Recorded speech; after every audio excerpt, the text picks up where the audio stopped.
Vincent, thank you for coming back and completing Genesis with us, 47 through 50, and entering Exodus 1 through 18.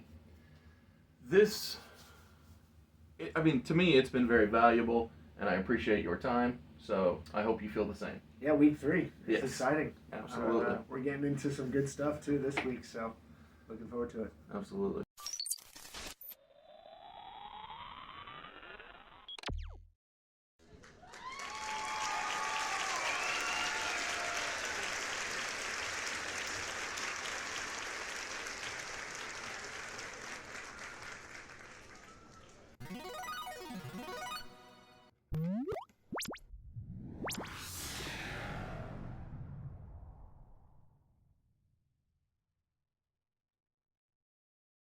What is question 1?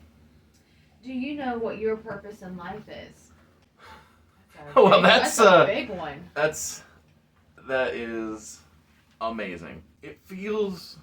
I literally was talking to a friend today about the idea that I don't like saying I know, oh, this is what it's supposed to be.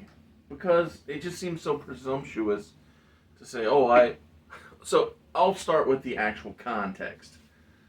I said that had I taken the advice of Jeff Hicks, the original artist for Everlasting Survivors, and started drawing my own comics 10 years ago, man, how far ahead would I be? Instead of waiting 10 years and finally entering the realm of a place I probably should have been the whole time. But again, I can't say definitively that things would have been better, or I don't know. I only know the life I've lived, so I can't say how the path not traveled could have played out. And so with that, I struggle to say, oh, I know this is my purpose. I'll say definitively, I know what my drive is, and with knowing what my drive is, I want to use that drive that I have to point toward or to show people a way.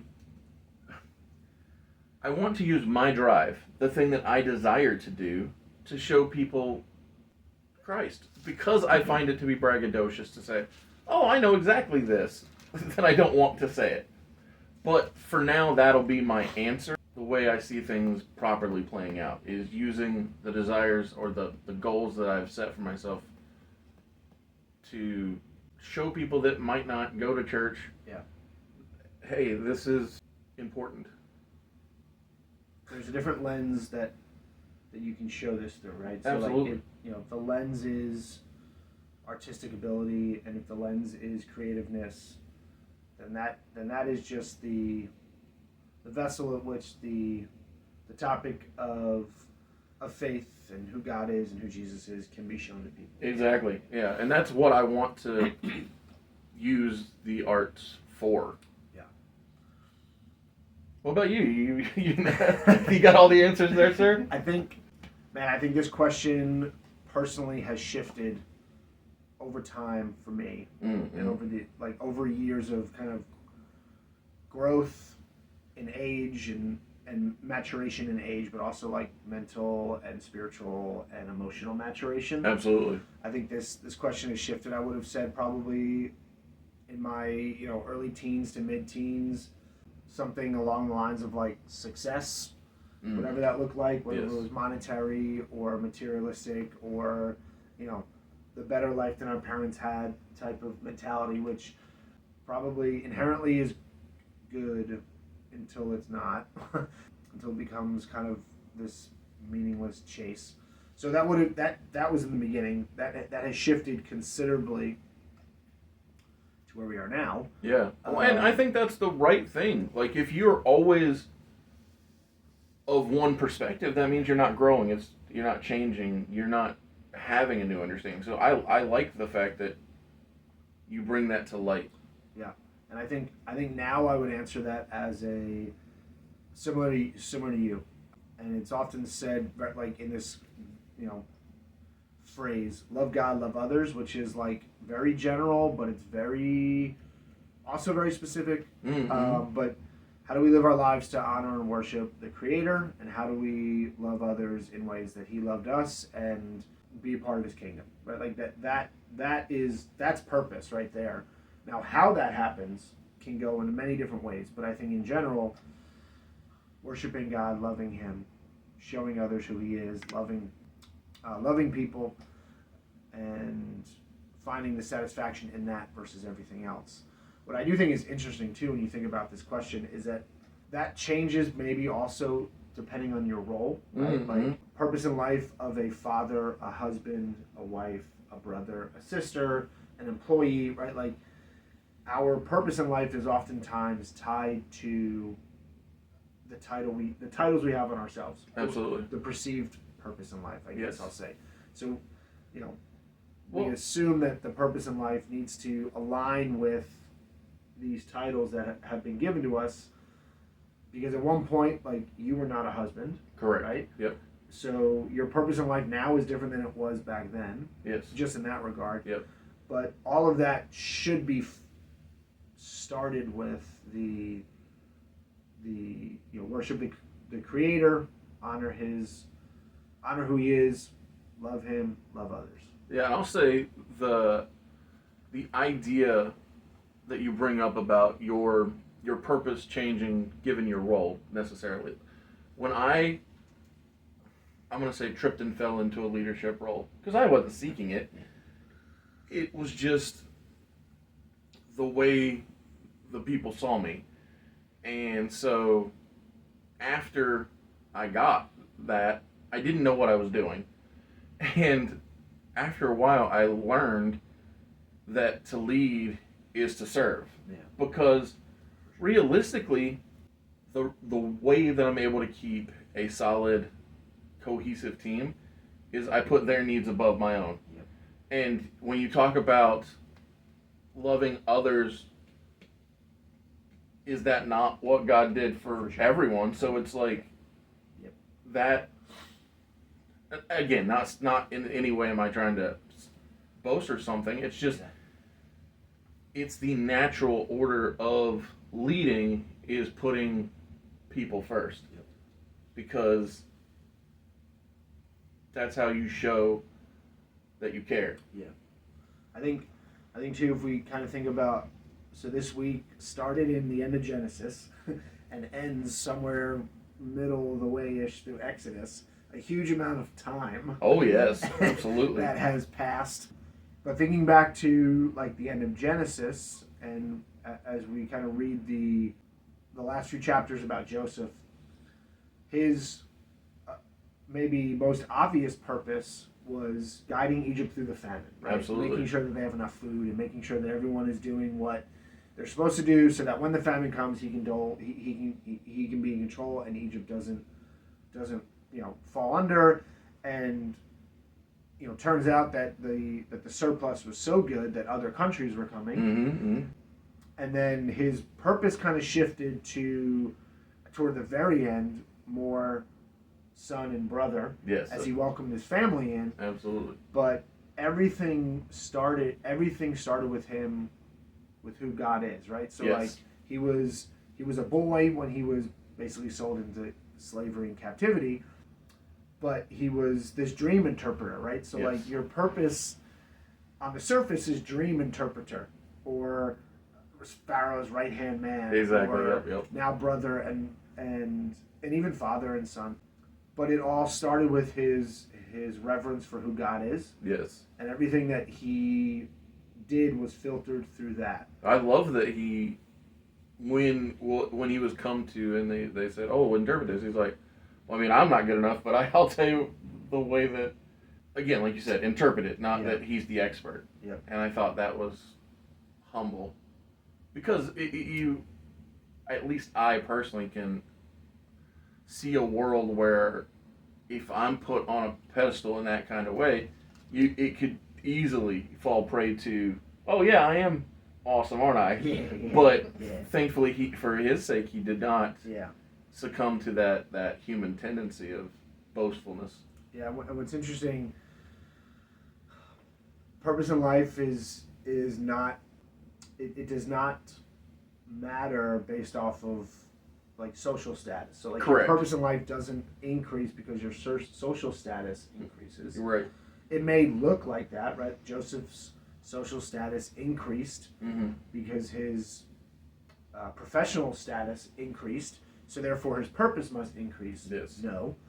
His purpose always was the same. Yes. And things just changed, but he remained constant That's to have beautiful. that purpose in life. And I think for me that's kind of what brings me back to it's like, yeah, my professional life is going to change and my personal life will change and maybe, income fluctuates and whatever, but the real purpose in life is not impacted by any of that. Mm-hmm.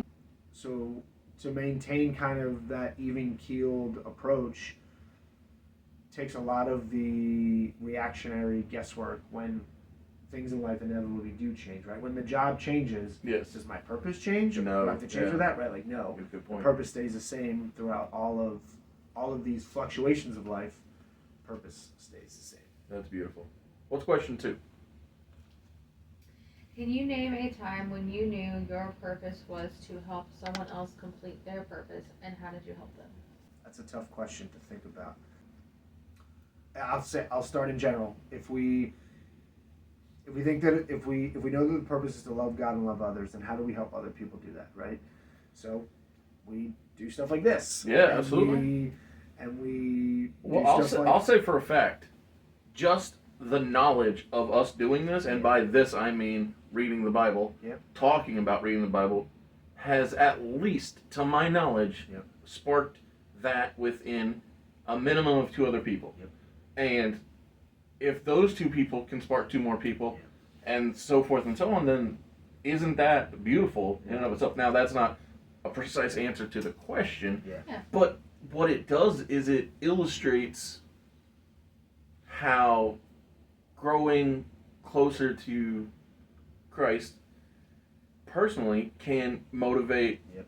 others to want that in their life. Yeah, I agree. I mean, who knows who's going to watch this video or how this travels out or how this sparks something in someone's life. I mean, the prayer is that something said at some point by someone is enough to just spark something. Right? Absolutely. And if it's just the spark that starts a life-changing transformation, then amen to that. I'm all for it. And if it's something that is maybe supplementary to someone's ongoing, Bible study or faith life, then I'm okay with that too. Right? Exactly. Like, that's cool. That's cool just to be a part of it. That's certainly filling a purpose. So I can remember, again, I struggle to use the word purpose because it's so loaded. But I can remember when I was deployed to Iraq that my mother sent me wrestling magazines. And when a sergeant I didn't know asked me where I found it, I said, I didn't find it. My mom sent it to me. And he says to me that I always wanted to wrestle. I was like, hey, me too. From that point on, we became lifelong friends. And before we came home, because our tour got extended from 12 months to 15, we made an agreement with one another that whomever got back to Hawaii first would find a training school. And again, while I didn't find my purpose to make his dreams come true, it was a team effort. We worked together. Yeah. But I was the one to arrive to Hawaii first. And so I did research. I found the 2 schools that there were on the island. And I chose which one I thought was better. And when he came back about 3 weeks later, maybe 4, 3, no, whatever it was, 3 or 4 weeks later, we started training together and we debuted together as opponents, not partners, but it's wrestling, so we're kind of partners too. But my point is, it goes back to the whole idea of serving, because had I gone alone, I don't know that I would have made it, but because it was a team effort where we worked together to achieve, it was never certain, but it was more likely that we would complete it. And same here, because you and Mrs. Super Oz are helping make this happen, I think that it's a guarantee that we'll make it to the finish line, because when people work toward the same goal, it helps to get there. Thank you for being here at Mr. Super Oz. This video is going out, and this channel only exists because I, Oz, founded Gamble Comics, which first release was Everlasting Survivors, a 68-page graphic novel called All Day Long. Available now. Follow the link in the description that will take you to gamblecomics.com. While there, you can get hats, shirts, posters, much, much more, but most importantly, the story itself. Yeah,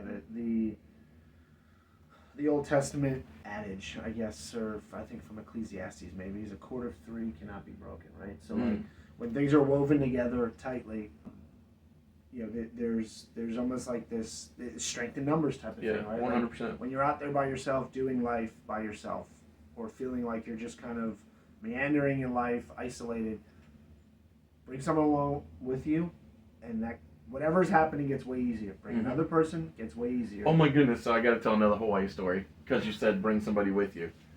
When I first moved to Hawaii, I didn't have a car.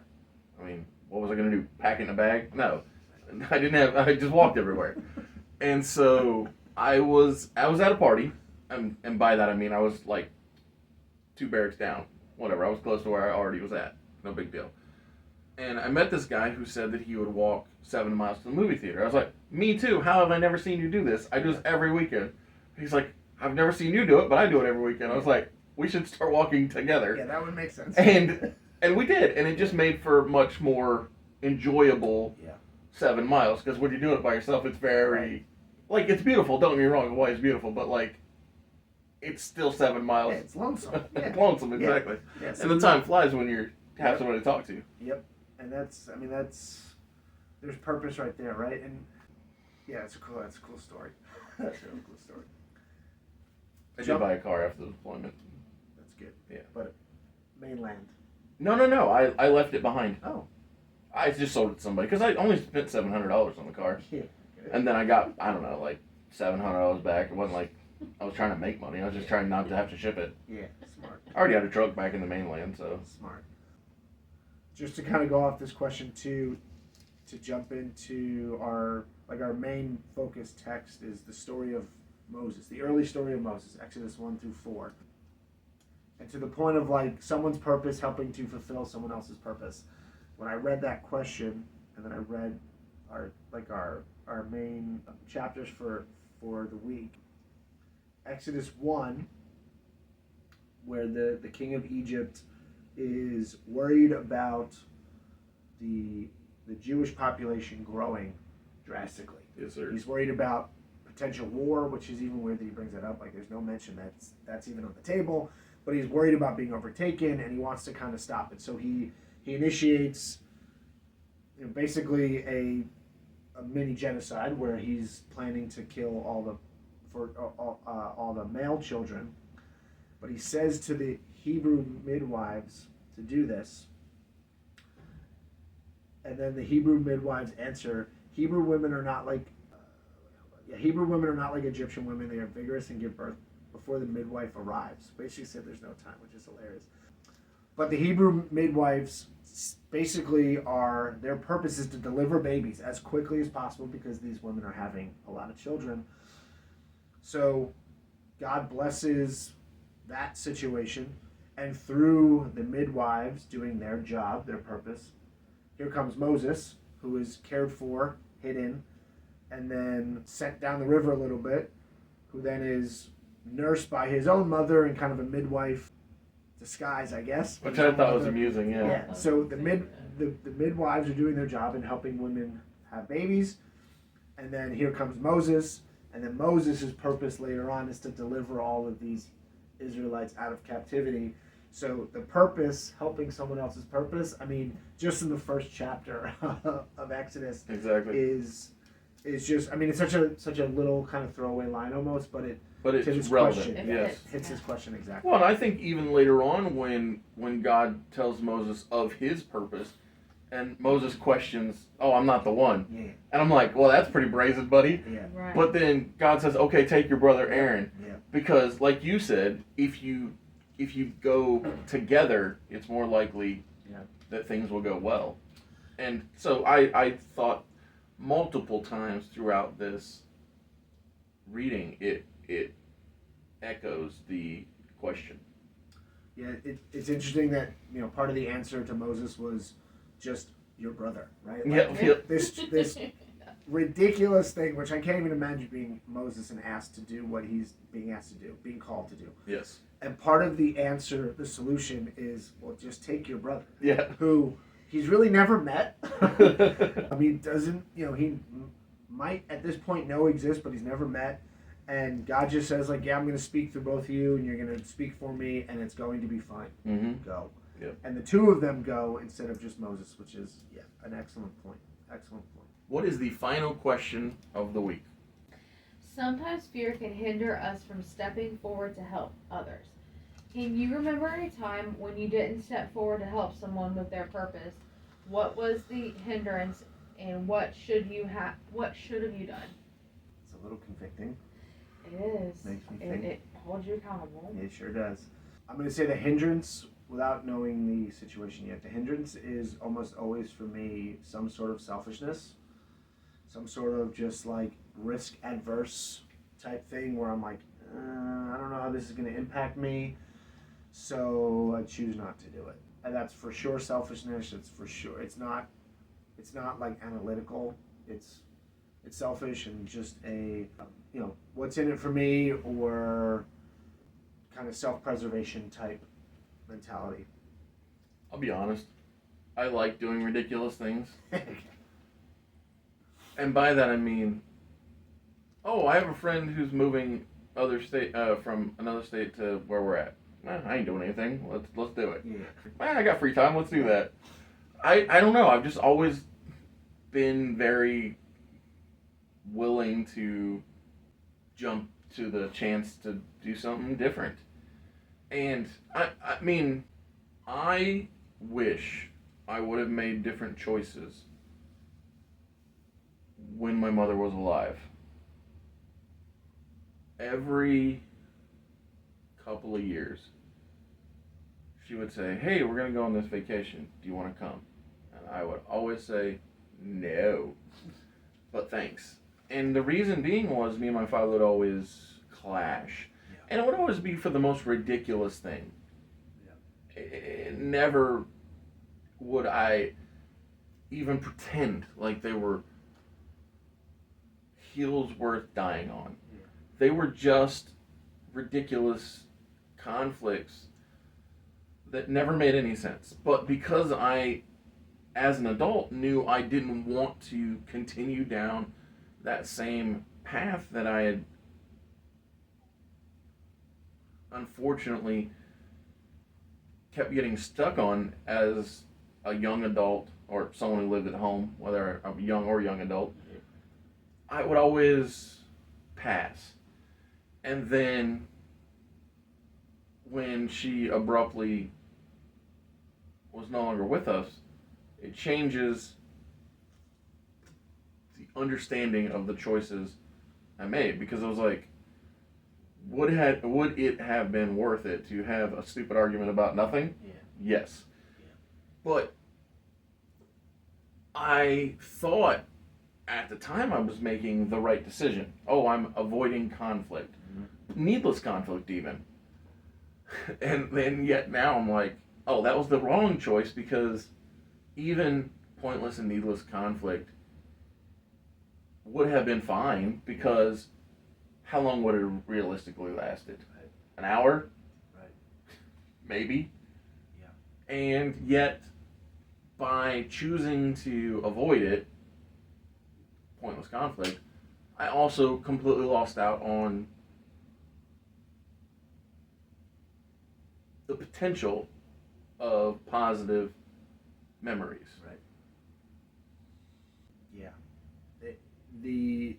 Those types of lessons are hard to learn, because it's always the what ifs, and the the what ifs are just never.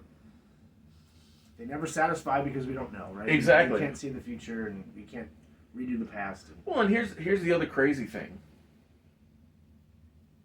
Much like how was said, I believe last week, but in the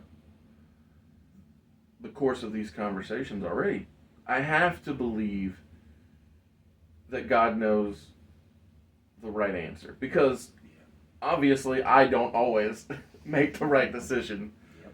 And so if a mistake from the past, and this is going to be a great callback to Moses, if a mistake from the past can be a lesson to learn and move forward and do better, then that's something. Because God was not only able, but willing to use a man who took an Egyptian's life to free his people from captivity. Yep. And so, again, just because we make errors doesn't mean that we can't move past those and do better going forward. Yeah, and I mean that's a really good point of like the past decisions, even our worst ones, probably they don't define us totally. They're part of our story. They don't define us totally.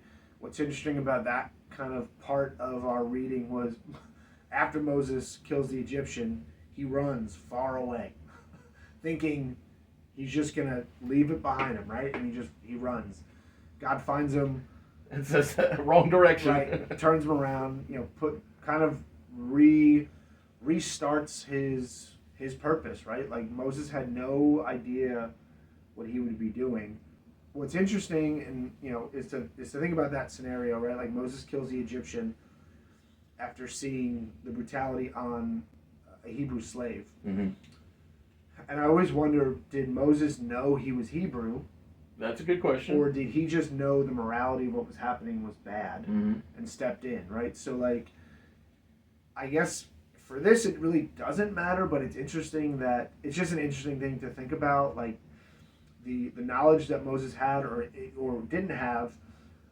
What made him run? I mean, he was shameful and afraid of the repercussions of his actions, but I mean, he didn't know yet he was going to be the leader of Israel. The Exodus. Right. He didn't know that. So God finds him and basically turns him around, sends him back, knowing that despite the brokenness, despite the murder, despite the many times he said no. Yeah. I Oh, can't it speak, blew my I'm mind. stuttering, Yeah. Oh and- my goodness, it blew me away.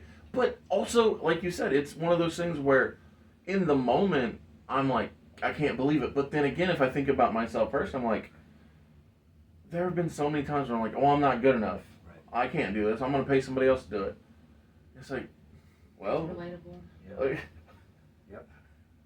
Yeah, we're always our biggest critic, yes. right? Like, was Moses' stutter and his speaking ability really that bad, or did he think it was just that bad? Exactly. And God's telling him, "Go, I will do this for you. Go." Exactly. And in many, many, many examples, right? Our shortcomings are exactly where God shows up the most. Mm-hmm. It's where He wants us. It's where He shines the brightest, because our shortcomings means He can make up all the difference. Yes. Because we cannot do that. Right? Exactly.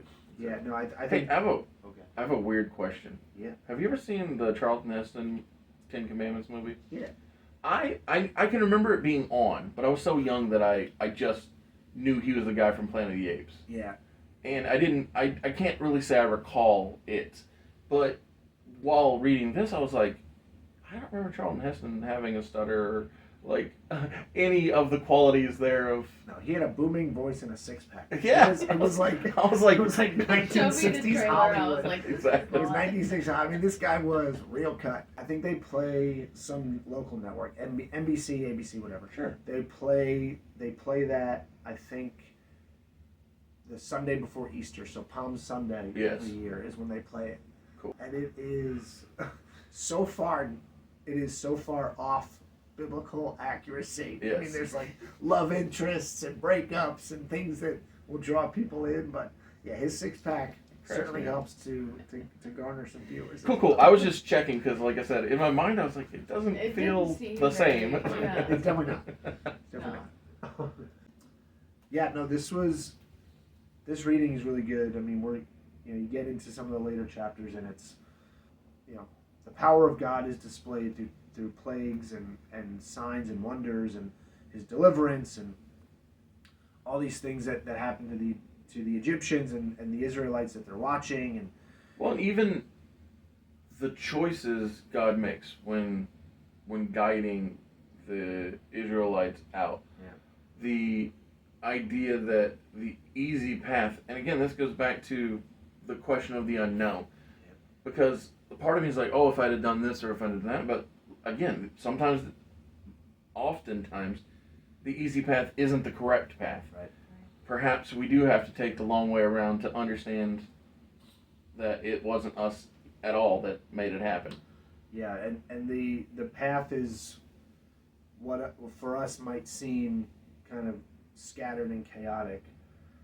For the creator of the universe, the God of all things, it's exactly in line with how He already laid it out, and how it's going to impact all these other things, right? Mm-hmm. Like if we take our own path sometimes, and it's our own path, whatever that looks like, either the quickest, the shortest, or the longest, we will miss potentially a lot of things. But we take the path that God has us on, and all of a sudden these things just start showing up. Yes. We don't know how, we don't know why. It's really, really cool. Well, I appreciate you once again lending your thoughts to the video, and I look forward to doing this again going forward. This was fun. Thank you.